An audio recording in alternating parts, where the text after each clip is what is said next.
No. No.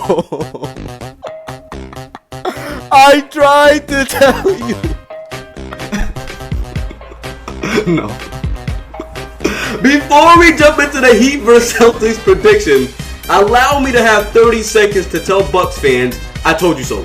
I told you so. Without Chris Middleton, we were winning in 6 or 7. I knew after game 1, the very first game, when Jason Tatum and Jaylen Brown at the same damn time had F- performances. Not C, not D, not B. Both had F- performances, and we were only down 10 majority of the game. That's when I knew, okay, we're clearly the better team. As long as we don't sell, we're going to win this series. And Marcus Smart we almost beat your ass, Marcus Smart. We almost beat your ass. But enough of that. I'm going to save that for like a recap video of the series, the Celtics Bucks series. But on to the Heat Celtics. This is the matchup I wanted. I wanted a Heat Celtics conference finals and a Warriors Suns conference finals. Now we all know what Luka did to the Phoenix Suns. Lord have mercy. Lord have mercy.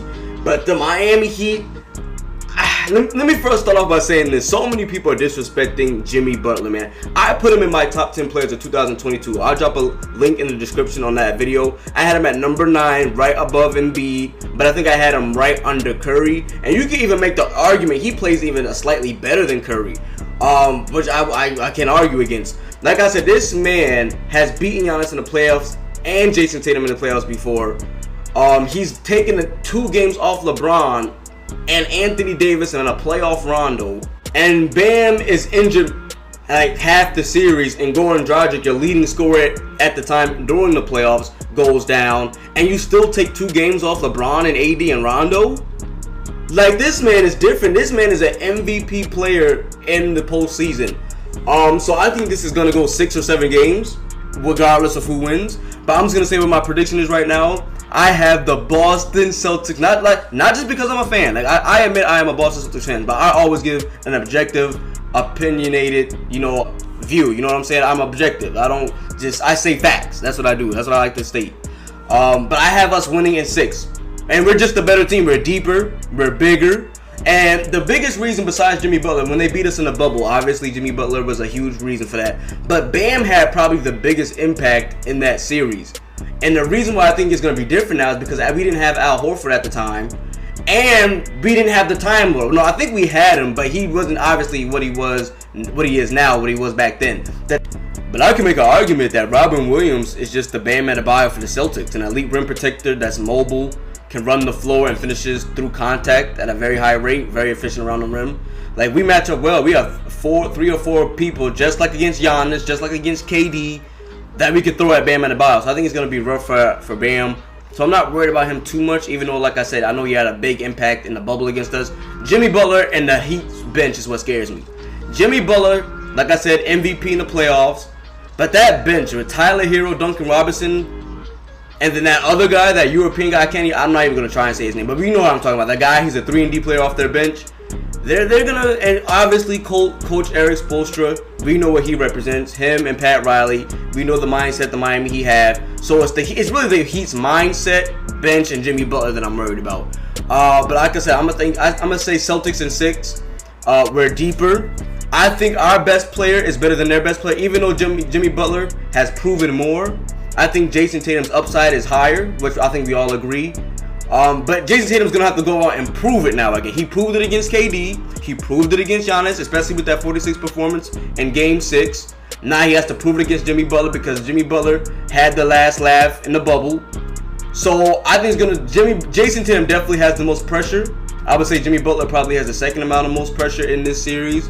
But this is Jason Tatum's time, man. I just really believe in this man. His game has matured so much. I talked about how he went from taking the quote-unquote Kobe shots. What I mean by that is the most difficult, complex shots. The shot over the double team, shooting off the dribble contested, the long twos, you know what I'm saying? Now he's taking smart shots, passing out of double teams. He's playing off the ball way better. He's more of a threat. He's driving, putting his head down, driving into the lane more consistently. He's an excellent finisher, man. This man is I told you, he is T-Mac with defense. I think Jason Tatum's going to have a better career than Kawhi Leonard and Kevin Durant. People act like these guys have 5 or 6 rings. They only have 2 rings each. I mean, it's not like Jason Tatum's already been to the conference finals 3 times. And and is probably, I would say, the favorite to win it all this year at this point. I would say so. I should make a video on that actually. What team I think the favorite is? It's the Celtics, but I'm gonna explain why. But yeah, I just really believe in this team. Al Horford, that vet experience, like I said, he wasn't in the bubble. That leadership, him and Marcus Smart brings. I'm so glad Marcus Smart called out Jason Tatum and Jaylen Brown earlier in the season. Man, that's when we really turned things around. Robin Williams, we know what he brings off the bench. This man, Peyton Pritchard, I love this guy off our bench, man. An elite scorer. I was watching his Oregon highlights. He's always had a killer mindset, man. He's not scared of the moment. I love his aggression, man. He's like doing like size up, step back threes. I'm just like, yo, this man Peyton Pritchard, bro. Oh, I love him, man. Grant Williams, two-way bulldog. This man guarded Giannis better than anybody I've seen one-on-one. And he's like 7-8 inches shorter, man. That's wild, bro. And I gotta talk about this for a little bit. I know last time we're gonna do a recap. That's just the way that they disrespected Grant Williams, bro, was so disrespectful, man. Like, he's not a capable shooter, man. He was making shots all series for the most part. He was struggling a little bit. But for the most part, he's always been a solid 3-point shooter, especially in the corner. And then he had an off night in the beginning. Like, he started out extremely slow. He was like 1 of 7 or something, and they just stopped guarding him. And then he started making them, and then they kept not guarding him. So I just didn't understand that. But we know what he can do. I think he's gonna make it extremely hard on Jimmy Butler and Victor Oladipo and Tyler Hero, depending on who they want, who to guard who. They could put Jaylen Brown on Victor Oladipo, have Jason Tatum guard Jimmy or Bam. Then they can have Jason Tatum guard whoever they need to guard. Al Horford, like I said.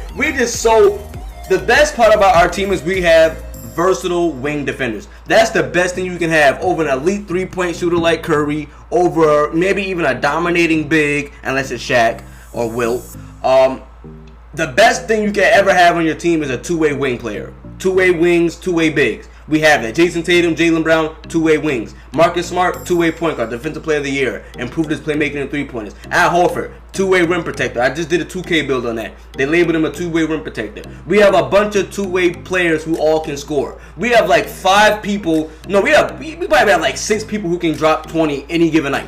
Any given night, we have like 6 people who could drop 20. Al Horford is capable of dropping 20. Jaylen Brown's capable of dropping 20. Jason Tatum, obviously. Marcus Smart.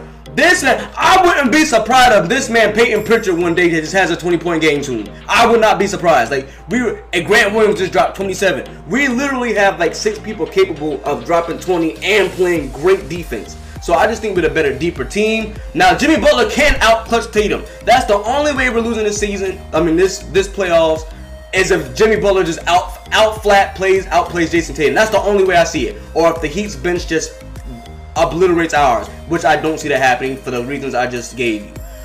So it's really just on Jimmy Butler. Bam's, I think, is going to get a little locked up. I think Bam is going to be great on the defensive end like he always is, but I'm talking about offensively. Offensively, I think Bam is going to struggle more in this series than I think any postseason series he's ever been a part of, due to the fact we have so many bodies. Thank you so much for watching. I'll catch you in the next video, and I'm out. Peace. Hey, Celtics in 6.